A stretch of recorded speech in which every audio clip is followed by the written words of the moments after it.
দর্শক, আজকে আমি আপনাদেরকে দেখাবো কিভাবে রাউটার থেকে একটা কেবল নিয়ে এসে দুইটা এক্সভিআর মেশিন বা ডিভিআর মেশিন আপনারা অনলাইন করতে পারেন। একটা রাউটারের তার দিয়ে দুইটা মেশিন অনলাইন করা একেবারে ইজি এবং খুবই সোজা। আপনারা চাইলে এটা করতে পারবেন।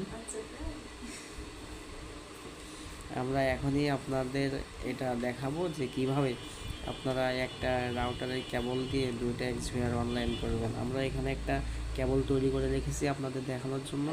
এটা দেখেন, একটা তারে আমরা দুইটা কানেক্টর লাগাই দুইটা এক্সভিআর মেশিনে ঢুকাই দিছি।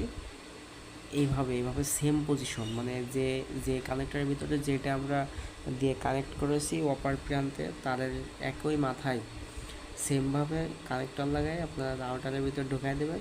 তাহলেই অনলাইন হতে কেউই আটকাইতে পারবে না। হ্যাঁ, এটা এইভাবে করাই সম্ভব।